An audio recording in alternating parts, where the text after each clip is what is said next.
അൽഹംദുലില്ലാ അസ്സലാത്തു വസ്സലാമു അലാ അഷ്റഫിൽ മുർസലീൻ വഅലാ ആലിഹി വസ്വഹബിഹി അജ്മഈൻ അമ്മാ ബഅദ്. ഖാല റസൂലുള്ളാഹി സ്വല്ലല്ലാഹു അലൈഹി വസല്ലം അൽ-ഇൽമു ഹയാത്തുൽ ഇസ്ലാം.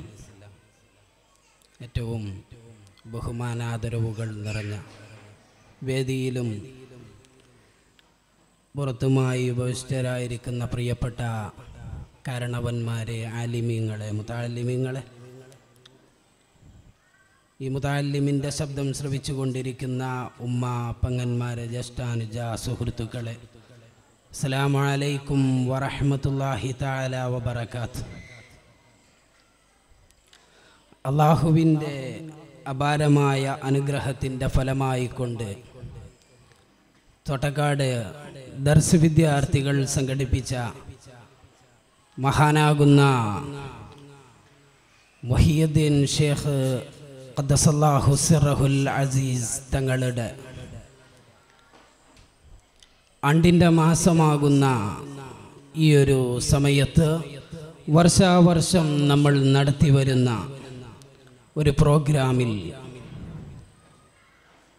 ഈ നാടിൻ്റെ വിജ്ഞാന സമ്പത്തിൻ്റെ നിറകുടമായി നിറഞ്ഞു നിൽക്കുന്ന ഈ ലിവാഉൽ ഇസ്ലാം മദ്രസയുടെ തിരുമുറ്റത്ത് നമ്മൾ ഒരുമിച്ച് കൂടിയിരിക്കുകയാണ്.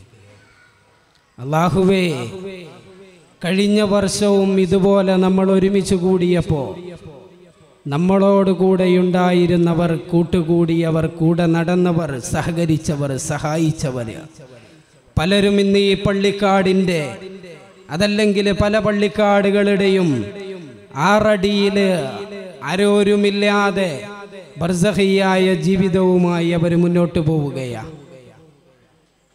അള്ളാഹു നമുക്ക് കണക്കാക്കിയ സമയവും സന്ദർഭവും ഒത്തുവരുമ്പോൾ ഒരുപക്ഷെ അടുത്ത വർഷം ഇവിടെ ഇതുപോലെ ഒരു പ്രോഗ്രാം നടക്കുമ്പോൾ ഇതുപോലെ ഇരിക്കാൻ ഈ മുറ്റത്ത് നിങ്ങളുണ്ടാകുമോ, അതല്ലെങ്കിൽ ഈ വേദിയിൽ നിൽക്കുന്ന ഞാനുണ്ടാകുമോ എന്ന് നമുക്ക് നിശ്ചയമില്ല. പ്രിയപ്പെട്ടവരെ, അള്ളാഹുവിൻ്റെ വിധി വരുമ്പോ സമയത്തിന് അവധി വെക്കാൻ കഴിയാതെ അസ്റായീലിന്റെ കടന്നുവരവോടുകൂടി നമ്മുടെ റൂഹിനെ അസ്റായീൽ അങ്ങ് പിടിക്കുന്ന സമയത്ത് ഒരു 2 ദിവസം നീട്ടിത്തരണമെന്ന് പറയാൻ നമുക്ക് സാധ്യമല്ല. എൻ്റെ പ്രിയമുള്ളവരെ, കൂടെ പോകണം. നമ്മള് ചെന്ന് കിടക്കണം ഈ പള്ളിക്കാടിന്റെ 6 അടിയുടെ ആഴിയില. ഇന്ന് നമ്മള് നമ്മുടെ വീടിന്റെ ഉള്ളില് നല്ല സുഖോൽപതയുടെ പറുദീസയില് എത്ര വലിയ ചൂടുണ്ടെങ്കിലും തണുപ്പുണ്ടെങ്കിലും അതെല്ലാം യാന്ത്രികമായ സംവിധാനങ്ങൾ ഉപയോഗിച്ച് ശീതീകരിച്ച മുറിയില് നമ്മൾ കിടന്നുറങ്ങുകയാണ്. സുന്ദരമാകുന്ന കട്ടിലിന്റെ മുകളിൽ ഡബിൾ കോട്ടിന്റെ ബെഡിട്ട് സുന്ദരമാകുന്ന തലയണക്കകത്ത് തല വെച്ചിട്ട് പുതപ്പിട്ട് നമ്മൾ കിടന്നുറങ്ങുമ്പോ നാളെ നമ്മളെ കൊണ്ടുപോയി പള്ളിപ്പറമ്പിൽ അടക്കം ചെയ്യുമ്പോ, പ്രിയപ്പെട്ടവരെ, നമുക്ക് തലവെക്കാൻ അവിടെ തലയിണയില്ല, കൂട്ടുകിടക്കാൻ നമുക്ക് ഭാര്യയില്ല, മക്കളില്ല, സാന്ത്വനിപ്പിക്കാൻ ഉമ്മയില്ല, സമാധാനിപ്പിക്കാൻ ബാപ്പയില്ല, കൂടെ നടക്കാൻ കൂട്ടുകാരില്ല. നമ്മളാ ഖബറിൽ ഒറ്റക്കാണ് എൻ്റെ പ്രിയപ്പെട്ടവരെ. അവിടെ നമ്മളെ കൊണ്ടുപോയി വെക്കുമ്പോ നമുക്ക് അയൽവാസികളായി വരുന്നത് കുറെ പുഴുക്കളാണ്. അതാണ് മഹാനാകുന്ന താഴ്വാ കുഞ്ഞി മുഹമ്മദ് മൗലവി നമ്മളെ പഠിപ്പിച്ചിട്ടുണ്ട്. എന്താണത്? ചിതലും പുഴുക്കളും താവളം പെരുത്തുണ്ടതിൽ. അതേ, ആ ഖബറിലേക്ക് നമ്മൾ ചെല്ലുമ്പോ അവിടെ ചതലും പുഴുക്കളും നമ്മളെ കാത്തിരിക്കുന്നുണ്ട്. അള്ളാന്റെ റസൂല് നമ്മളെ പഠിപ്പിച്ചു, അവിടെ നമുക്ക് കൂട്ടുള്ളത് പുഴുക്കളാണ് നമ്മുടെ അയൽവാസികളായിട്ട് വരുന്നത്, അല്ലേ? അവിടെ നമ്മൾ പോകുമ്പോ നമുക്ക് നമ്മൾ ചെയ്തു കൂട്ടിയ സൽക്കർമ്മങ്ങളല്ലാതെ മറ്റൊന്നും കൂട്ടിനില്ലാത്ത ഖബറില് മണ്ണിനോട് നമ്മുടെ കവിളങ്ങ് ചേർത്ത് വെച്ചിട്ട് നമ്മൾ ആ കഫൻ തുണിയിൽ പൊതിഞ്ഞെടുത്ത നമ്മുടെ മയ്യത്ത് ആ ഖബറിൽ ഇറക്കി വെച്ചിട്ട് ആളുകൾ പിരിഞ്ഞു പോരുമ്പോ നമ്മള് നല്ല പൈൻ്റടിച്ച വീട്ടിൽ നിന്ന് മണ്ണുകൊണ്ട് പൈൻ്റിട്ട ഖബറിലേക്ക് നടന്നു കയറുമ്പോ, പ്രിയപ്പെട്ടവരെ, നമ്മുടെ ഖബറിങ്ങ വന്നൊന്ന് ദുആ ചെയ്യണമെങ്കിൽ, നമുക്ക് വേണ്ടി ഒന്ന് പ്രാർത്ഥിക്കണമെങ്കിൽ നമ്മുടെ പരലോക ഗുണത്തിന് വേണ്ടി അള്ളാഹുവിൻ്റെ മുന്നിലേക്കൊന്ന് കരങ്ങൾ ഉയർത്തണമെങ്കിൽ അതിന് നമ്മുടെ മക്കള്, അതിന് പറ്റിയ മക്കള് നമുക്കുണ്ടാകണ്ടേ പ്രിയപ്പെട്ടവരെ. അതാണ് ഞാൻ എൻ്റെ പ്രഭാഷണത്തിൻ്റെ ആദ്യമായിട്ട് നിങ്ങളെ കേൾപ്പിച്ചത്. അൽ ഇൽമു ഹയാത്തുൽ ഇസ്ലാം എന്ന് പരിശുദ്ധ നബി സല്ലല്ലാഹു അലൈഹി വസല്ലം. എൻ്റെ പ്രിയപ്പെട്ടവരെ, നമ്മുടെ മക്കൾക്ക് അൽ ഇൽമു എന്ന് പറയുന്ന മതവിജ്ഞാനം നമ്മൾ നമ്മുടെ മക്കൾക്ക് കൊടുത്തിട്ടില്ല എങ്കിൽ നാളെ നമ്മൾ ഈ പള്ളിക്കാട്ടിൽ പോയി കിടക്കുമ്പോൾ നമ്മൾ മയ്യത്തായിട്ട് കഫൻ തുണിയിൽ കയറിയിട്ട് ഈ പള്ളിയുടെ ഉള്ളിൽ നമ്മളെ കൊണ്ടുപോയി വെച്ചിട്ട് നമ്മുടെ ജനാസ നമസ്കരിക്കാൻ മറ്റൊരുത്തനെ തിരയേണ്ട, അതല്ലെങ്കിൽ പള്ളിയിലെ ഇമാമിനെ തിരയേണ്ട ഒരു ഗതികേടിലേക്ക് നമ്മൾ മാറില്ലേ എൻ്റെ പ്രിയപ്പെട്ടവരെ.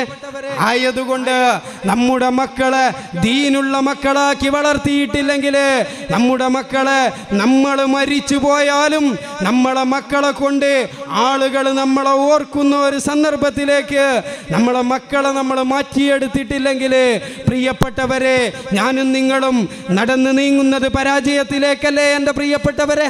ഹബീബായ റസൂലുള്ളാഹി സ്വല്ലല്ലാഹു അലൈഹി വസല്ലമ തങ്ങള് കല്യാണം നമുക്ക് സുന്നത്താക്കിയത് എന്തിനാണ് നിങ്ങൾ ആലോചിക്കുക. എന്തിനാണ്? ഇവിടെ സൂര്യനില്ലേ, ചന്ദ്രനില്ലേ, മലാകമാരില്ലേ, അവരാരെങ്കിലും കല്യാണം കഴിക്കുന്നുണ്ടോ? ഇല്ല. എന്താ അതിന്റെ കാരണമെന്നറിയോ? ജിബ്രീലിനെയും മീകായിലിനെയും ഏൽപ്പിച്ച പണി ഖിയാമത്ത് നാൾ വരെ ഒരു പ്രശ്നവുമില്ലാതെ, ഒരു പോറലും ഏൽക്കാതെ മുന്നോട്ട് കൊണ്ടുപോകാനുള്ള ആയുസ് അവർക്ക് അല്ലാഹു കൊടുത്തിട്ടുണ്ട്. പക്ഷേ ഞാനും നിങ്ങളുമുണ്ടല്ലോ, ഇന്നല്ലെങ്കിൽ നാളെ നമ്മൾ നമ്മുടെ ശരീരത്തിൽ നിന്ന് റൂഹ് വിട്ട് പിരിഞ്ഞിട്ട് വെറും മയ്യത്തായിട്ട് ഒന്നിനും കൊള്ളാതെ ഒരു ചലനവും ഇല്ലാതെ, ചലനം നഷ്ടപ്പെട്ടുകൊണ്ട് നമ്മൾ ഈ പള്ളിപ്പറമ്പിൽ വന്ന് കിടക്കുമ്പോൾ, അതല്ലെങ്കിൽ മറ്റു പല പള്ളിപ്പറമ്പിലും വന്ന് കിടക്കുമ്പോൾ നമ്മുടെ കുടുംബം ഒന്ന് മുന്നോട്ട് പോകണമെങ്കിൽ, നമ്മുടെ കാര്യങ്ങൾ മുന്നോട്ട് കൊണ്ടുപോകണമെങ്കിൽ അതിനൊരു കുടുംബം നമുക്ക് ആവശ്യമില്ലേ എൻ്റെ പ്രിയപ്പെട്ടവരെ. അതുകൊണ്ടാണ് ഹബീബായ റസൂലുള്ളാഹി സ്വല്ലല്ലാഹു അലൈഹി വസല്ലമ തങ്ങളും പരിശുദ്ധമാകുന്ന ദീനുൽ ഇസ്ലാമും നമുക്ക് കല്യാണമെന്ന ഒരു മാരേജ് എന്ന് പറയുന്ന ഒരു കുടുംബം എന്ന് പറയുന്ന ഒരു സംഗതി നമുക്ക് വെച്ചിട്ടുള്ളത്. അല്ലാഹുവിന്റെ റസൂൽ പറയാ, നിങ്ങള് തുൻകിഹുൽ മർഅത ലിഅർബഇൻ, 4 കാര്യങ്ങൾ കൊണ്ട് ഒരു മനുഷ്യൻ കല്യാണത്തെ തെരഞ്ഞെടുക്കാറുണ്ട്. എന്താണ് ആ കാര്യമെന്നറിയോ നിങ്ങൾക്ക്? അല്ലാഹുവിന്റെ റസൂൽ പറയുന്നത് എന്താ? അതൊന്ന് ജമാലിഹ, സൗന്ദര്യം പരിഗണിക്കാറുണ്ട്. കല്യാണ സമയത്ത് നിങ്ങൾ പെണ്ണിന്റെ സൗന്ദര്യങ്ങൾ പരിഗണിക്കാറുണ്ട്. വലിഹസബിഹ, അവളുടെ തറവാട് നിങ്ങൾ അടിസ്ഥാനമാക്കാറുണ്ട്. വലിമാലിഹ, അവളുടെ മുതൽ നിങ്ങൾ നോക്കാറുണ്ട്. എന്നിട്ട് അല്ലാഹുവിന്റെ റസൂല് പറഞ്ഞ ഒരു വർത്തമാനമുണ്ട് എൻ്റെ പ്രിയപ്പെട്ടവരെ. ഖിയാമത്ത് നാൾ വരെയുള്ള മുസ്ലിമിന് അതിലൊരു പാഠമുണ്ട്. അല്ലാഹുവിന്റെ റസൂല് പറയാ, എന്ന് പരിശുദ്ധ റസൂൽ സല്ലല്ലാഹു അലൈഹി വസല്ലം. എന്താ പറഞ്ഞത്? നിങ്ങള് ദീനുള്ള പെണ്ണിനെ കൊണ്ട് വിജയിച്ചോ എന്ന് ലോകത്തിന്റെ കരളെ ശഫീഉനാ റസൂലുള്ളാഹി സ്വല്ലല്ലാഹു അലൈഹി വസല്ലം. അല്ലാഹുവിന്റെ റസൂൽ പറഞ്ഞത് നിങ്ങൾ ദീനുള്ള പെണ്ണിനെ കെട്ടിക്കോ എന്നല്ല, നിങ്ങൾ ദീനുള്ള പെണ്ണിനെ കൊണ്ട് വിജയിച്ചോ എന്ന് മുഹമ്മദുർ റസൂലുള്ളാഹി. അതെന്താണ്? നല്ല ഉമ്മയുടെ ഉദരത്തിൽ നിന്നാണ് നല്ല മക്കൾ പിറവികൊള്ളുകയുള്ളൂ എന്ന് നൂറ്റാണ്ടുകൾ 14 മുമ്പ് ആമിന ബീവിയുടെ മുത്തുമോൻ അങ്ങകല മദീന മുനവ്വറയുടെ ഇന്തപ്പനക്കുലകളുടെയും മുന്തിരിപ്പൂ വള്ളികളുടെയും ശീതള ഛായയിൽ പരിലസിക്കുന്ന മദീന മുനവ്വറയിൽ അന്ത്യവിശ്രമം കൊള്ളുന്ന ലോകത്തെ കോടാനുകോടി മുസൽമാന്റെ കരളിന്റെ കഷ്ണമാകുന്ന, ജീവന്റെ തുടിപ്പാകുന്ന, ചങ്കില ചോരയാകുന്ന വിശ്വമാണ് വികാതയുടെ വിമോചന ഗീതമായ പരിശുദ്ധ റസൂൽ സല്ലല്ലാഹു അലൈഹി വസല്ലമ തങ്ങൾ നമ്മളെ പഠിപ്പിച്ചു. പ്രിയപ്പെട്ടവരെ, എന്താ അതിന്റെ കാരണം? നമ്മൾ ഏതൊരു അല്ലാഹുവിന്റെ റസൂൽ പറഞ്ഞതെന്താ? നമ്മളൊരു കൃഷിയിടം തിരഞ്ഞെടുക്കുമ്പോൾ ഒരു കർഷകനെ സംബന്ധിച്ച് നിങ്ങൾ നോക്കുക. അവിടെ എന്ത് കൃഷി ചെയ്യുന്നുവെങ്കിലും ആ കൃഷിക്ക് പറ്റിയ ഒരു ഭൂമിയാണ് ആ കർഷകൻ തെരഞ്ഞെടുക്കുക എന്നുള്ളതാണ് അതിൻ്റെ സത്യമായ അവസ്ഥ. അങ്ങനെയെങ്കിൽ നിങ്ങളുടെ ഭാര്യമാരെ സംഘടിപ്പിക്കുമ്പോൾ, ഭാര്യമാരെ തെരഞ്ഞെടുക്കുമ്പോൾ നിങ്ങൾ എന്ത് ചെയ്യണം? നല്ല ഒരു കൃഷിയിടമാണ് നിങ്ങൾ ഉദ്ദേശിക്കുന്നതെങ്കിൽ, നല്ല ഒരു മക്കളെയാണ് നിങ്ങൾ ഉദ്ദേശിക്കുന്നതെങ്കിൽ അതിന് പറ്റിയ ഒരു ഭാര്യയെ നിങ്ങൾ സംഘടിപ്പിക്കണമെന്ന്, ദീനുള്ള ഒരു പെണ്ണിനെ നിങ്ങൾ കല്യാണം കഴിക്കണമെന്നും പരിശുദ്ധ റസൂലുള്ളാഹി സ്വല്ലല്ലാഹു അലൈഹി വസല്ലം തങ്ങൾ പഠിപ്പിക്കുകയാ. നിങ്ങൾ ആലോചിക്കുക, പണ്ടൊക്കെ നമ്മുടെ കുട്ടികൾ മദ്രസയിലേക്ക് വരുമ്പോൾ മദ്രസയിൽ നിന്ന് ഉസ്താദ് എന്തെങ്കിലും ഒരു പ്രശ്നത്തിന് കുട്ടിയെ തല്ലിപ്പോയതിന്റെ പേരിൽ ഒരു ബാപ്പയും മദ്രസയുടെ പടി കടന്ന് വന്നിട്ടുണ്ടോ പ്രിയപ്പെട്ടവരെ? ഇല്ല. ഇന്നൊരു കുട്ടിയെങ്ങാനും ഉസ്താദ് തല്ലിപ്പോയാൽ അതിന്റെ പേരിൽ മദ്രസയിലേക്ക് കടന്നു വന്ന് ഉസ്താദിനെ ചോദ്യം ചെയ്യുന്ന എത്ര ബാപ്പമാരുണ്ടോ? എത്ര ബാപ്പമാരുണ്ട്? എന്താ അവർ മനസ്സിലാക്കിയത്? ആ ഉസ്താദിന് ശമ്പളം കിട്ടണമെങ്കിൽ ആ കുട്ടിയെ അങ്ങനെ തല്ലിപ്പടിപ്പിക്കണമെന്നൊന്നുമില്ല. പിന്നെ എന്തിനാ ഉസ്താദ് തല്ലിയതെന്നറിയോ? നാളെ നീ മയ്യത്തായി പോകുമ്പോ നിന്റെ ജനാസക്ക് അവൻ ഇമാമ് നിൽക്കണമെങ്കിൽ അതവന് പഠിപ്പിച്ചു കൊടുക്കുന്നതിന് വേണ്ടിയാ. നിന്റെ ഖബറിങ്ങ വന്നിട്ട് അസ്സലാമു അലൈക്കും എന്ന് ഒന്ന് സലാം പറയണമെങ്കിൽ അതൊന്ന് പഠിപ്പിച്ചു കൊടുക്കുന്നതിന് വേണ്ടിയിട്ടാ. നിന്റെ ഖബറിലേക്ക് ഖുർആനിന്റെ വെളിച്ചം ഒന്ന് എത്തി നോക്കണമെങ്കിൽ അതിനാ ഖുർആന് പാരായണം ചെയ്യാൻ അവനെ പഠിപ്പിക്കുന്നതിന് വേണ്ടിയിട്ടാ. എന്നിട്ടൊരു ഉളുപ്പുമില്ലാതെ ഉസ്താദിന്റെ അടുത്തേക്ക് കയറി വരുന്ന ബാപ്പമാര് ഈ കൂട്ടത്തിൽ എൻ്റെ ശബ്ദം ശ്രവിക്കുന്നുവെങ്കിൽ ഒന്ന് ശ്രദ്ധിച്ചോ പ്രിയപ്പെട്ടവരെ. നിങ്ങളുടെ തീരുമാനങ്ങള് നിങ്ങളെ നാശത്തിലേക്കാണ് എൻ്റെ പ്രിയപ്പെട്ടവരെ കൊണ്ടയക്കുന്നത്.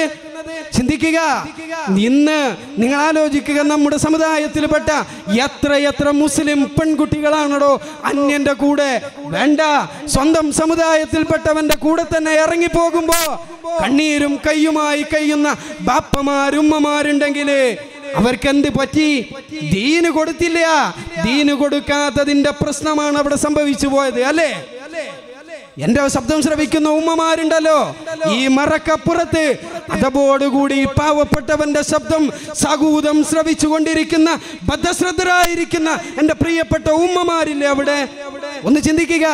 നിങ്ങളുടെ മക്കള് മദ്രസയിലേക്ക് പോകുമ്പോ, അതല്ലെങ്കിൽ സ്കൂളിലേക്ക് പോകുമ്പോ, അതല്ലെങ്കിൽ അങ്ങാടിയിലേക്ക് പോകുമ്പോ നിങ്ങൾ അവരോട് അവർ നടക്കേണ്ട ഒരു രീതി നിങ്ങൾ പഠിപ്പിച്ചു കൊടുത്തിട്ടുണ്ട് എൻ്റെ പ്രിയപ്പെട്ട ഉമ്മമാരെ? ഉണ്ടോ? അള്ളാന്റെ റസൂൽ എന്താ പറഞ്ഞത്? എന്തേ അള്ളാന്റെ റസൂല് പറഞ്ഞത്? എല്ലാ ആളുകൾക്കും കുല്ലുക്കും റായിൻ വകുല്ലുക്കും മസ്ഊലുൻ അൻ റഇയതി എന്ന് പരിശുദ്ധ റസൂലുള്ളാഹി. എല്ലാ ആളുകൾക്കും ഒരു ഭരണ നേതൃത്വമുണ്ട്. അതിനെക്കുറിച്ച് അവരോട് ചോദ്യം ചെയ്യുക തന്നെ ചെയ്യുമെന്ന് പരിശുദ്ധ റസൂൽ സല്ലല്ലാഹു അലൈഹി വസല്ലം. ഒരു കുട്ടി നാശമായി പോയിട്ടുണ്ടെങ്കിൽ, ഒരു കുട്ടി മോശമായി പോയിട്ടുണ്ടെങ്കിൽ അതിൻ്റെ ഒരു പരിധി വരെ കാരണക്കാര് എൻ്റെ പ്രിയപ്പെട്ട ഉമ്മമാരെ നിങ്ങളല്ലേ? കാരണം ഒരു കുട്ടിയുടെ അംഗനവാടിയും ആ കുട്ടിയുടെ നഴ്സറിയും ആ കുട്ടിയുടെ സ്കൂളും ആ കുട്ടിയുടെ യൂണിവേഴ്സിറ്റിയും അതൊക്കെ തുടങ്ങുന്നത് ഉമ്മയിൽ നിന്നാണ്. ഉമ്മയിൽ നിന്നാണ് ആ കുട്ടിക്ക് തുടങ്ങുന്നത്. ആ ഉമ്മയുടെ നിയന്ത്രണത്തിൽ നിന്ന് ആ കുട്ടി മാറിപ്പോയിട്ടുണ്ടെങ്കിൽ ഉമ്മമാരെ നാളെ അള്ളാഹുവിന്റെ കോടതിയിൽ ഇങ്ങനെ നിൽക്കുമ്പോ പേടിക്കേണ്ടി വരും നിങ്ങള്. എന്റെ പ്രിയപ്പെട്ട ബാപ്പമാരെ, പേടിക്കേണ്ടി വരും നിങ്ങള്. എന്തേ കാരണം? നിങ്ങൾ ആലോചിച്ചു നോക്കുക. കാലാകാലങ്ങളായി പ്രവാസ ലോകത്ത് ജീവിതം കഷ്ടപ്പെട്ട് സ്വന്തം ഭാര്യയെ നല്ല ഒരു സമയത്ത്, ചുറുചുറുക്കുള്ള സമയത്ത് ഭാര്യയെ ഇവിടെ ഒറ്റക്ക് നിർത്തിയിട്ട് ഭർത്താവ് ഗൾഫിലേക്ക് പോവുകയാ. എന്തേ? സ്വന്തം ഭാര്യക്കും മക്കൾക്കും ചെലവിന് കൊടുക്കുന്നതിന് വേണ്ടി തൻ്റെ മക്കളും ഭാര്യയും കഷ്ടപ്പെടരുതെന്ന് ചിന്തിച്ച് വിദേശത്തേക്ക് കടന്നുപോയ വാപ്പ, ആ വാപ്പ പിന്നെ തിരിച്ചു വരുന്നത് എങ്ങനെയാണെന്നറിയോ നിങ്ങൾക്ക്? സ്വന്തം മകൾ മറ്റൊരുത്തന്റെ കൂടെ ഇറങ്ങിപ്പോയതിന്റെ ദുഃഖത്തിലാണെങ്കിൽ എന്റെ പ്രിയപ്പെട്ട മക്കളെ, അത് നിങ്ങളുടെ വിജയത്തിലേക്കല്ല. കാരണം എന്തെന്നറിയോ നിങ്ങൾക്ക്? ആ ബാപ്പയുടെ കണ്ണുനീരുണ്ടല്ലോ, ആ ഉമ്മയുടെ കണ്ണുനീരുണ്ടല്ലോ. നിങ്ങൾ കരുതിയോ നിങ്ങൾ മറ്റൊരുത്തന്റെ കൂടെ ഇറങ്ങിപ്പോകുമ്പോ, അല്ലെങ്കിൽ മറ്റൊരു തീയുടെ കൂടെ ഇറങ്ങിപ്പോകുമ്പോ നിങ്ങൾ അങ്ങ് വിജയിച്ചു എന്ന് കണക്ക് കൂട്ടിയോ? നിങ്ങൾ ഇല്ല എൻ്റെ പ്രിയപ്പെട്ടവരെ. ആ ബാപ്പയൊന്ന് ആ ഉമ്മയൊന്ന് ചങ്ക് പൊട്ടിയിട്ട് അള്ളാഹുവിന്റെ മുമ്പിലേക്ക് കയ്യങ്ങ് ഉയർത്തിയാലുണ്ടല്ലോ, നിന്റെ ഭർത്താവ് എന്ന് പറയുന്ന, നീ ഇറങ്ങിപ്പോയ നിന്റെ ഭർത്താവ് എന്ന് പറയുന്നവനുണ്ടല്ലോ, അവന് കിടന്ന കിടപ്പില് ഒന്നും രണ്ടും സാധിക്കേണ്ട ഗതികേടിലേക്ക് മാറും. എന്താ നിങ്ങൾ വിചാരിച്ചത്? നിങ്ങളുടെ മക്കള് ജീവിതകാലം മുഴുവനും ബാപ്പയുള്ള യതീമാകേണ്ടി വരും കേട്ടോ. നിങ്ങള് ജീവിതകാലം മുഴുവനും ഭർത്താവുള്ള വിധവയാകേണ്ടി വരും എൻ്റെ പ്രിയപ്പെട്ട പെങ്ങന്മാരെ. ശ്രദ്ധിക്കുക നിങ്ങള്. കാരണം ബാപ്പയെയും ഉമ്മയെയും കഷ്ടപ്പെടുത്തിയവരാരും ലോകത്ത് വിജയിച്ചിട്ടില്ല. എന്തിലധികം പറയണം, അള്ളാഹുവിന്റെ റസൂലിന്റെ പ്രിയപ്പെട്ട സ്വഹാബത്ത്, സ്വഹാബി കന്നുജൂം, എന്റെ സ്വഹാബത്ത് അവർ നക്ഷത്ര തുല്യരാണെന്ന് പരിശുദ്ധ റസൂൽ. ആ റസൂലിന്റെ പ്രിയപ്പെട്ട സ്വഹാബിയായിരുന്നു അൽഖമ റളിയല്ലാഹു അൻഹു. ആ അൽഖമ റളിയല്ലാഹു അൻഹുവിന് ഉമ്മയുടെ ഗുരുത്തക്കേട് തട്ടിയതിന്റെ പേരില് മരണസമയത്ത് ഷഹാദത്ത് ഉച്ചരിക്കാൻ കഴിഞ്ഞിട്ടില്ലെങ്കിൽ, പ്രിയപ്പെട്ടവരെ, എന്നെയും നിങ്ങളെയും പോലുള്ള പാപങ്ങൾ കൊണ്ട് നിറഞ്ഞ ഈ പാപികളാകുന്ന നമ്മള് എങ്ങനെ വിജയിക്കും എൻ്റെ പ്രിയപ്പെട്ടവരെ? ഉമ്മയെയും ബാപ്പയെയും കഷ്ടപ്പെടുത്തിയ ഒരു കണക്കും അള്ളാഹു ഖിയാമത്ത് നാളിലേക്ക് വെക്കില്ല. അത് ദുനിയാവിൽ നിന്ന് തീർത്ത് തന്നിട്ട് അള്ളാഹു നമ്മളെ മരിപ്പിക്കുകയുള്ളൂ എന്ന് ചിന്തിക്കുന്നത് നല്ലതാ. അത് എത്ര വലിയ മുസ്ലിയാരായാലും ശരി, ഏത് തങ്ങളായാലും ശരി, ഏത് നാട്ടുപ്രമാണിയായാലും ശരി, സാധാരണക്കാരനായാലും ശരി, പ്രിയപ്പെട്ടവരെ, ഉമ്മയെയും ഉപ്പയെയും കഷ്ടപ്പെടുത്തിയിട്ട് ഒരു മനുഷ്യനും ലോകത്ത് വിജയിച്ച ചരിത്രമില്ല. അതാണ് എൻ്റെ പ്രിയപ്പെട്ട സഹോദരങ്ങൾ ആലോചിക്കുക. നമ്മളൊക്കെ ജീവിക്കുന്നത് കേരളക്കരയില് വളരെ മനോഹരമായ രീതിയിൽ ഈ സമസ്തയുടെ തണലില് ഇതുപോലുള്ള മതവിദ്യാഭ്യാസ സ്ഥാപനങ്ങളിൽ ഉന്നതമായ വിദ്യാഭ്യാസങ്ങൾ നേടിയിട്ട് വളരെ പരിശുദ്ധമായ രീതിയിൽ നമ്മൾ ജീവിക്കുമ്പോ, എന്നിട്ടാണ് നമ്മൾ തെറ്റിൽ നിന്ന് തെറ്റിലേക്ക് തന്നെ മാറിപ്പോയിക്കൊണ്ടിരിക്കുന്നത്. ആലോചിക്കുക നിങ്ങള്. പഠിക്കാൻ സംവിധാനങ്ങളേറെ, നോക്കാൻ ഉസ്താദുമാരേറെ, വളർത്താന് ബാപ്പമാരും ഉമ്മമാരും എന്തിനും നമുക്ക് തയ്യാറായിട്ടുണ്ടായിട്ട് പോലും നമ്മുടെ മക്കള് തെറ്റിൽ നിന്ന് തെറ്റിലേക്ക് പോയിക്കൊണ്ടിരിക്കുമ്പോ, പ്രിയപ്പെട്ടവരെ, നമ്മളെ പോലെയല്ലാതെ മതവിദ്യാഭ്യാസം നുകരാൻ അവസരമില്ലാതെ എത്ര ആളുകൾ കഷ്ടപ്പെട്ട് ജീവിക്കുമ്പോ, എല്ലാ സംവിധാനങ്ങളോടും കൂടെ നമ്മൾ ഈ കേരളക്കരയിൽ മനോഹരമായ രീതിയിൽ ജീവിച്ചിട്ട് നമ്മൾ വീണ്ടും തെറ്റിലേക്ക് തന്നെ പോവുകയാ. അല്ലാഹുവേ, നിങ്ങൾ ആലോചിക്കുക എൻ്റെ പ്രിയപ്പെട്ട സഹോദരങ്ങളെ. നാളെ നമ്മൾ ആ ഖിയാമത്ത് നാളിന്റെ സമയത്ത് മഹ്ശറയിൽ നമ്മൾ ചെല്ലുമ്പോ, എൻ്റെ പ്രിയപ്പെട്ട ഉമ്മമാർ ആലോചിക്കുക. കാരണം മക്കളെ പേടിച്ചോടേണ്ട ഒരു ഗതികേട് ആ മഹ്ശറയിൽ നമുക്ക് നേരിടേണ്ടി വരും. യൗമ യഫിറുൽ മർഉ മിൻ അഖീഹി വസഹിബതിഹി വബനീഹി വഉമ്മിഹി വഅബീഹി എന്ന് പരിശുദ്ധ ഖുർആൻ. മക്കള്, ബാപ്പയും ഉമ്മയും മക്കളെ പേടിച്ചോടുക. എന്താ കാരണം? നോക്കേണ്ട സമയത്ത് നോക്കേണ്ടതുപോലെ നോക്കാത്തതിന്റെ പേരില്, മക്കളെ വളർത്തേണ്ട സമയത്ത് വളർത്തേണ്ടതുപോലെ വളർത്താത്തതിന്റെ പേരില്. എന്റെ പ്രിയപ്പെട്ട രക്ഷിതാക്കളെ, നിങ്ങൾ എന്താ ചിന്തിച്ചത്? വില കൂടിയ ഒരു മൊബൈൽ ഫോണും അതല്ലെങ്കിൽ സഞ്ചരിക്കാൻ നല്ലൊരു വാഹനവും ഇഷ്ടം പോലെ പോക്കറ്റ് മണിയും കൊടുക്കുന്നതാണ് ജീവിതമെന്നാണോ? അല്ല. അവർക്ക് നിങ്ങൾ പഠിപ്പിച്ച് കൊടുക്കണം അല്ലാഹു ആരെന്ന്, പരിശുദ്ധ പ്രവാചക തിരുമേനി ആരെന്ന്, ഉമ്മയും ബാപ്പയും ആരെന്ന്, ഉസ്താദ് ആരെന്ന് അത് പഠിപ്പിച്ചു കൊടുക്കാത്തതിന്റെ ഒരു അറിവിന്റെ കുറവാണ് എൻ്റെ പ്രിയപ്പെട്ടവരെ നമ്മിൽ നിന്ന് വന്നുകൊണ്ടിരിക്കുന്നത്. ആലോചിക്കുക നിങ്ങള്. ഇപ്പുറത്ത് എവിടെങ്കിലും ഒരു ചെക്കിംഗ് ഉണ്ടെന്ന് പറഞ്ഞാൽ നമുക്ക് ഭയപ്പാടുണ്ടല്ലോ. എന്നാൽ 24 മണിക്കൂറും CCTVയേക്കാൾ ഉഷാറായിട്ട് നമ്മുടെ അടക്ക അനക്ക ഒതുക്ക പ്രവണതകളെ മുഴുവനും, ചലന നിശ്ചലനാവസ്ഥകളെ മുഴുവനും നിയന്ത്രിച്ചു കൊണ്ടിരിക്കുന്ന അല്ലാഹു റബ്ബുൽ ഇസ്സത്ത് എന്ന ഒരു വലിയ ശക്തി നമ്മളെ നിരീക്ഷിച്ചു കൊണ്ടിരിക്കുകയാണ്. എന്തേ നമ്മൾ അത് ആലോചിക്കാത്തത്? എന്തേ നമ്മൾ മരണത്തെ കുറിച്ച് ഓർക്കാത്തത്?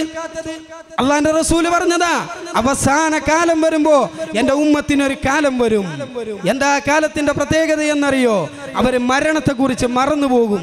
ജീവിതത്തെ അവർ ഇഷ്ടപ്പെടുമെന്ന് ഹബീബുനാ റസൂലുള്ളാഹി. അവര് ദുനിയാവിനെ ഇഷ്ടപ്പെടും, ആഖിറത്തിനെ മറന്നുപോകും. അവര് ഖബറിനെ മറക്കും, അവര് കൊട്ടാരങ്ങളെ ഇഷ്ടപ്പെടും. അള്ളാന്റെ റസൂല് വ്യക്തമായ രീതിയിൽ, ശക്തമായ രീതിയിൽ ദുനിയാവിന്റെ അവസാനം വരെ, ഈ ലോകത്തിന്റെ അവസാനം വരെ ഈ ഭൗതിക ലോകത്ത് എന്തൊക്കെ വരാനുണ്ടോ അത് മുഴുവനും ഒരു രേഖാചിത്രം പോലെ മുഴുവനും പഠിപ്പിച്ചു തന്ന ലോകത്തിലെ ഒരൊറ്റ നേതാവിന്റെ പേര് പറയാൻ അഷ്റഫുൽ ഖൽഖ് ത്വഹ റസൂലുള്ളാഹി സ്വല്ലല്ലാഹു അലൈഹി വസല്ലമ തങ്ങളല്ലാതെ മറ്റാരുണ്ട് എൻ്റെ പ്രിയപ്പെട്ടവരെ? ഖിയാമത്ത് നാൾ വരെ വരുന്ന ഒരു സംഗതിക്കും മറ്റൊരാളെ ആശ്രയിക്കാത്ത ഒരു സിറ്റുവേഷൻ നമുക്കുണ്ടാക്കി വെച്ച നമ്മുടെ പ്രിയപ്പെട്ട ഹബീബ് മുഹമ്മദുർ റസൂലുള്ളാഹി ഒരു സംശയവും ബാക്കി വെക്കാതെ. അതുകൊണ്ടാണ് പരിശുദ്ധമാകുന്ന ദീനുൽ ഇസ്ലാം സമ്പൂർണമായ ഒരു മതമാണ് ഇസ്ലാം. അവിടെ ഇനി തർക്കങ്ങളില്ല, അവിടെ ചർച്ചകളില്ല. മുഴുവൻ വിഷയങ്ങളും വളരെ ശക്തമായ രീതിയിൽ നല്ല രീതിയിൽ നമുക്ക് പഠിപ്പിച്ചു തന്നിട്ടുണ്ട്. ആയതുകൊണ്ട് എൻ്റെ പ്രിയപ്പെട്ട സഹോദരങ്ങളെ, അള്ളാഹുവിൻ്റെ ഹബീബ് പോകുന്ന ആ സുവലോക സ്വർഗത്തിലേക്ക് മഹാനാകുന്ന സയ്യിദുൽ ഔലിയാ അബൂബക്കർ സിദ്ദീഖ് റളിയല്ലാഹു അൻഹു പോകുന്ന സ്വർഗത്തിലേക്ക്, സയ്യിദുന ഉമറുൽ ഫാറൂഖ് പോകുന്ന സ്വർഗത്തിലേക്ക് ഞാൻ സാന്ദർഭികമായി ഓർമ്മപ്പെടുത്തുകയാ. അള്ളാന്റെ റസൂൽ പറഞ്ഞത് സിദ്ദീഖിനെ പറ്റി, അബൂബക്കർ സിദ്ദീഖ് റളിയല്ലാഹു അൻഹുവിനെ പറ്റി പറഞ്ഞത് എന്തെന്നറിയോ നിങ്ങൾക്ക്? ലോകത്തിലെ മുഴുവൻ ആളുകളുടെ ഈമാൻ ഒരു തുലാസിലും സിദ്ദീഖിന്റെ ഈമാൻ ഒരു തുലാസിലും വെച്ച സിദ്ദീഖിന്റെ ഈമാൻ കനം കൂടുമെന്ന് പഠിപ്പിച്ച സയ്യിദുന അബൂബക്കർ സിദ്ദീഖ് റളിയല്ലാഹു അൻഹു, ആ സിദ്ദീഖ് റളിയല്ലാഹു അൻഹു മഹ്ശറയെ ഓർത്തിട്ട് കരയുന്നു, ഖിയാമത്ത് നാൾ ഓർത്തിട്ട് കരയുന്നു, ഖബറിനെ ഓർത്തിട്ട് ബേജാറാകുന്നു. ആരാ ഉമറുൽ ഫാറൂഖ് എന്നറിയോ നിങ്ങൾക്ക്? അള്ളാന്റെ റസൂൽ പറഞ്ഞു ഉമറും ഫിൽ ജന്ന, ഉമർ സ്വർഗത്തിലാ. അള്ളാന്റെ റസൂലാ വാക്ക് കൊടുത്തത്. ഉമർ സ്വർഗത്തിലേ പോകൂ, അതിൽ സംശയമൊന്നുമില്ല. അള്ളാന്റെ റസൂൽ പറഞ്ഞു ലൗ കാന നബിയ്യൻ ബഅദി ഫകാന ഉമർ ഇബ്നുൽ ഖത്താബ്, എൻ്റെ കാലശേഷം എങ്ങാനും ഒരു പ്രവാചകൻ ഈ ഭൂമി ലോകത്ത് വരുമായിരുന്നെങ്കിൽ അത് ഖത്താബിന്റെ മകൻ ഉമറാകുമായിരുന്നു എന്ന് പ്രിയപ്പെട്ട ഹബീബ്. അതിന്റെ ശേഷമുണ്ട് ലാ നബിയ്യ ബഅദി, എനിക്ക് ശേഷം പ്രവാചകനില്ല എന്ന് പ്രവാചക തിരുമേനി പഠിപ്പിക്കുന്നുണ്ട്. അന ഖാതിമുൽ അംബിയാ വൽ മുർസലീൻ, ഞാൻ അവസാനത്തെ പ്രവാചകനാ. ആ സമയത്താണ് ഇന്ത്യ രാജ്യത്ത് നിന്ന് ഒരു കള്ളപ്രവാചകൻ വന്നത്. ഞാൻ ചർച്ചയിലേക്ക് പോകുന്നില്ല എൻ്റെ പ്രിയപ്പെട്ടവരെ. ആ ഉമർ ഇബ്നുൽ ഖത്താബ് തൻ്റെ മരണത്തെക്കുറിച്ച് ഓർമ്മപ്പെടുത്താൻ ഒരാളെ നിയോഗിച്ചു എന്ന് പറയുമ്പോൾ നമ്മളൊക്കെ എത്ര പാപികളാണ് എൻ്റെ പ്രിയപ്പെട്ടവരെ. മഹാനായ ഉമർ റളിയല്ലാഹു അൻഹു ആരാ? കിസ്റ കൈസറിനെ വർപ്പിച്ച, എന്റെ മുമ്പ് പ്രസംഗിച്ച എന്റെ പ്രിയപ്പെട്ട റിയാസ് പറഞ്ഞില്ലേ, ഇസ്രായേലിന്റെ കഥകൾ നിങ്ങളുടെ മുന്നിൽ അവൻ അവതരിപ്പിച്ചപ്പോ നിങ്ങൾ ആലോചിക്കണം, ഇസ്രായേലിനേക്കാൾ അമേരിക്കയേക്കാൾ വലിയ ശക്തികളായിരുന്ന കിസ്റയെയും കൈസറിനെയും കിടകിട വർപ്പിച്ച, കിസ്റ വറക്കും കൈസറും പനിക്കുന്നത്, മിസ്റിൽ മുഖൗഖിസ് കേട്ടിയുടൻ ഞെട്ടുന്നത്, അവരാണ് അമീറുൽ മുഅ്മിനീൻ ഉമറല്ലോ എന്ന ആ ഉമറുൽ ഫാറൂഖ് റളിയല്ലാഹു അൻഹു ധീരാ വീരാ വില്ലാളി വീരാ വിജയകേശു ഉമർ ഇബ്നുൽ ഖത്താബ്. ആ ഉമർ റളിയല്ലാഹു അൻഹു തന്റെ മരണം അറിയിക്കാൻ ഒരാളെ ഏർപ്പാട് ചെയ്തു എന്ന് പറയുമ്പോൾ പ്രിയപ്പെട്ടവരെ ആലോചിക്കണം, നമ്മൾ എത്ര മോശമാണ് എൻ്റെ പ്രിയപ്പെട്ടവരെ. അള്ളാന്റെ റസൂൽ പറയാ, നിങ്ങൾക്കൊരു ഉസ്താദ് വേണ്ട, ഒരു പ്രഭാഷകൻ വേണ്ട, നിങ്ങൾക്കൊരു മദ്രസ വേണ്ട.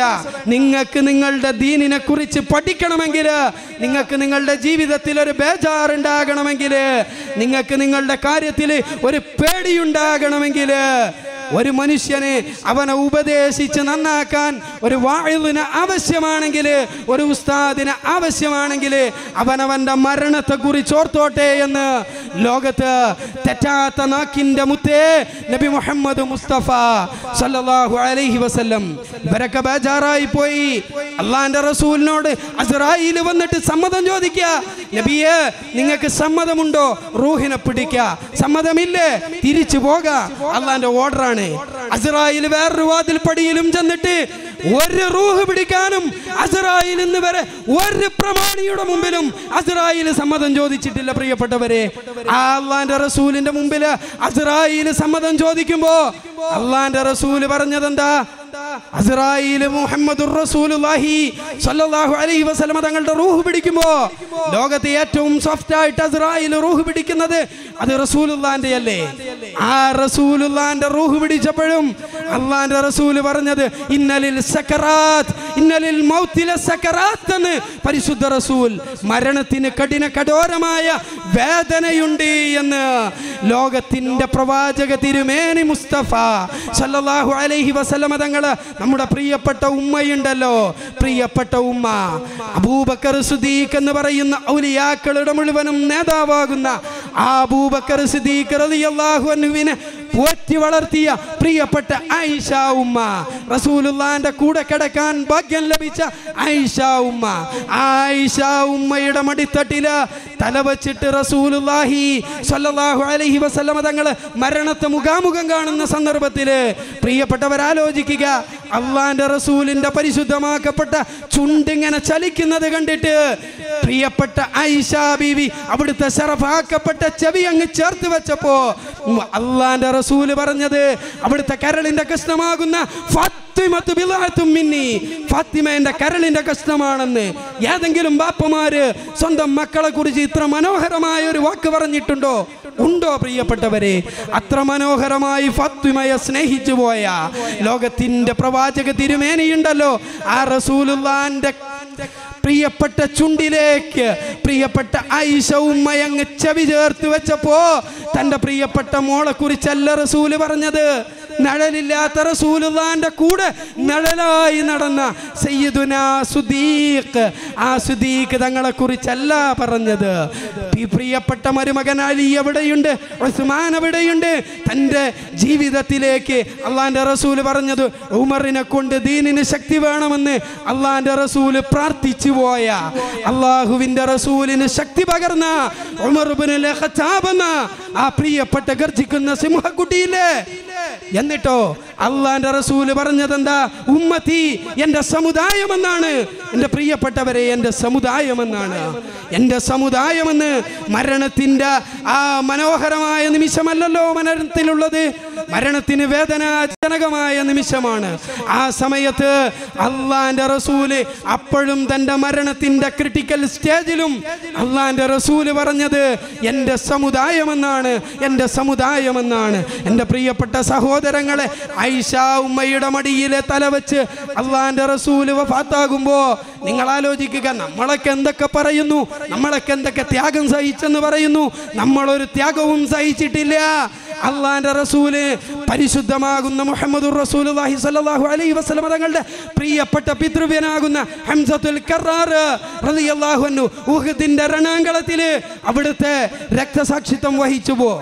സാധാരണ രക്തസാക്ഷിത്വമല്ല, അവിടുത്തെ തലയോട്ടി വെട്ടിപ്പൊളിക്കപ്പെടുകയാ, കൈകാലുകൾ തല്ലിയൊടിക്കപ്പെടുകയാ, കൊട്ടലുമാല പുറത്തെടുക്കപ്പെടുകയാ, അവിടുത്തെ ലിംഗം പോലും ഛേദിക്കപ്പെടുമ്പോ അത്രയും വൃത്തിഹീനമായ രീതിയിലേക്ക് ആ പ്രിയപ്പെട്ട ഹംസ റളിയല്ലാഹു അൻഹുവിന്റെ ആ ഷഹീദായി കിടക്കുന്ന ഹംസ റളിയല്ലാഹു അൻഹുവിന്റെ മയ്യത്ത് മാറ്റപ്പെടുമ്പോ പരിശുദ്ധ റസൂലുള്ളാഹി സ്വല്ലല്ലാഹു അലൈഹി വസല്ലം തങ്ങൾ കരഞ്ഞു പോയിട്ടുണ്ടെങ്കിൽ അവർ ത്യാഗം സഹിച്ചു. പ്രിയപ്പെട്ടവരെ, ജഅഫർ ഇബ്നു അബീ ത്വാലിബിന്റെ രണ്ട് കൈയും രണ്ട് കാലും വെട്ടി മാറ്റപ്പെട്ടു. പ്രിയപ്പെട്ടവരെ, നിങ്ങൾ ആലോചിക്കുക, ഫിർഔനിന്റെ കാലഘട്ടത്തിൽ മാസിദ ബീവി എന്ന് പറയുന്ന ഒരു പ്രിയപ്പെട്ട പെണ്ണിനെ അവരതാ അവിടുത്തെ പ്രിയപ്പെട്ട രണ്ട് മക്കളെയും കൊല ചെയ്തിട്ടും തൻ്റെ പ്രിയപ്പെട്ട പ്രവാചക തിരുമേനി മൂസാ നബിയോടുള്ള വിശ്വാസവും അവിടുത്തെ പ്രിയപ്പെട്ട അള്ളാഹുവിനോടുള്ള വിശ്വാസവും കളയാതെ മുറുകെ പിടിച്ച ബിലാൽ ഇബ്നു റബാഹിനെ പോലെ റളിയല്ലാഹു അൻഹു ചുട്ടുപഴുത്ത മണലാരണ്യത്തില് കെട്ടിവലിക്കപ്പെടുമ്പോഴും മുഅ്സിനുമാരെ, ഇവിടുത്തെ ബാങ്ക് വിളിക്കുന്നവരെ, നിങ്ങളുടെ മുഴുവനും നേതാവായ പ്രിയപ്പെട്ട ബിലാൽ അത്ര മനോഹരമായിട്ട് ലോകത്തൊരാളും ബാങ്ക് വിളിച്ചിട്ടില്ല, ഇനി വിളിക്കാനുമില്ല. അങ്ങനത്തെ ബിലാൽ ഉണ്ടല്ലോ, ബിലാലും പതറിയിട്ടില്ല. എൻ്റെ പ്രിയപ്പെട്ടവരെ, എൻ്റെ ശബ്ദം ശ്രവിക്കുന്ന ഉമ്മമാരാലോചിക്കുക, സുമയ്യ ബീവിയുടെ ചരിത്രം ആലോചിക്കുക. നമ്മളൊന്നും ഒരു പ്രയാസവും സഹിച്ചിട്ടില്ല, നമ്മളൊന്നും ഇസ്ലാമിന് വേണ്ടി ദീനിന് വേണ്ടി ഒന്നും ചെയ്തിട്ടില്ല. എൻ്റെ പ്രിയപ്പെട്ടവർ, എന്ത് ത്യാഗം സഹിക്കണം. എൻ്റെ പ്രിയപ്പെട്ടവരെ, ആയിഷ ഉമ്മ, നമ്മുടെ പ്രിയപ്പെട്ട ഉമ്മ ആയിഷ ഉമ്മയാണ് ലോകത്ത് വളരെ ത്യാഗം ചെയ്ത ഒരു പാവം സ്ത്രീയാണ് ആയിഷ ഉമ്മ. നമ്മുടെ പ്രിയപ്പെട്ട ഉമ്മഹാത്തുൽ മുഅ്മിനീൻ ആയിഷ ഉമ്മ. എന്താ ത്യാഗമെന്നറിയോ? ഒരു ഭാഗത്ത് സിദ്ദീഖ് തങ്ങൾ കിടക്കുക, ആരാ സിദ്ദീഖ് തങ്ങള്? തന്റെ പ്രിയപ്പെട്ട വാപ്പ. മറുഭാഗത്തോ ഹബീബായ റസൂലുള്ളാഹി, തന്റെ പ്രിയപ്പെട്ട ഭർത്താവ്. അവിടുത്തെ മൂന്നാമത്തെ സീറ്റ് ആർക്കുള്ളതെന്നറിയോ നിങ്ങൾക്ക്? ആയിഷ ഉമ്മക്കുള്ളതാ. ആ സമയത്താണ് ഉമർ ഇബ്നുൽ ഖത്താബ് എന്ന് പറയുന്ന ഇസ്ലാമിക ചരിത്രത്തിലെ തുല്യതയില്ലാത്ത ആ മഹാമനുഷ്യൻ അതാ പള്ളിയുടെ മെഹ്റാബിൽ വെച്ചുകൊണ്ട് സതിയിലൂടെ കുത്തുകൊണ്ടിട്ട് വീണ് കിടക്കുമ്പോ നിങ്ങൾ ആലോചിക്കണം, ഉമർ റളിയല്ലാഹു അൻഹുവിനെ ശത്രുക്കൾ എത്രത്തോളം ഭയന്നിരുന്നു എന്നുള്ളത്. കാരണം കടാരയില് ബസം കുത്തിയിട്ടാണ് ഉമറിന്റെ പള്ളക്ക് കത്തി കയറ്റുന്നതെങ്കിൽ, കാരണം ഒരു തുള്ളി ജീവനെങ്ങാനും ബാക്കി വന്നാൽ എന്ത് സംഭവിക്കുമെന്നുള്ള പേടി കൊണ്ടാണ് ആ സമയത്ത് ഉമർ റളിയല്ലാഹു അൻഹു ആയിഷ ഉമ്മയുടെ അടുത്തേക്ക് ആളെ പറഞ്ഞേക്കുന്ന രംഗമുണ്ട്. സമ്മതമുണ്ടെങ്കിൽ ഉമർ ഇബ്നുൽ ഖത്താബിന് ഒരിടം തരുമോ എന്ന് ചോദിച്ചപ്പോ തന്റെ സീറ്റ് കൊടുത്ത ആ മദീന മുനവ്വറയുടെ പച്ചക്കുപ്പയില് അതാ റൗള ഷരീഫില് ഉമർ ഇബ്നുൽ ഖത്താബ് റളിയല്ലാഹു അൻഹുവിന് സീറ്റ് കൊടുത്തത് ആയിഷ ഉമ്മയല്ലേ പ്രിയപ്പെട്ടവരെ? അവരൊക്കെ എത്ര ത്യാഗം സഹിച്ചു. നമ്മളൊന്നും സഹിച്ചിട്ടില്ല.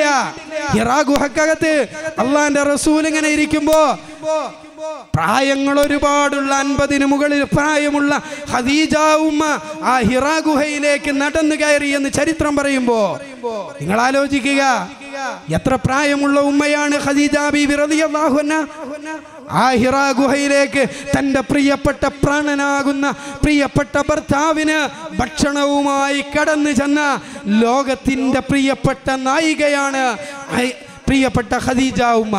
ആലോചിക്കുക നിങ്ങള്, നമ്മുടെ ഉമ്മമാർക്കൊക്കെ, നമ്മുടെ പ്രിയപ്പെട്ട സഹോദരിമാർക്ക് എന്തെങ്കിലും ഒരു ചെറിയ കാര്യം പറയുമ്പോൾ വിഷമമുണ്ട് അല്ലേ?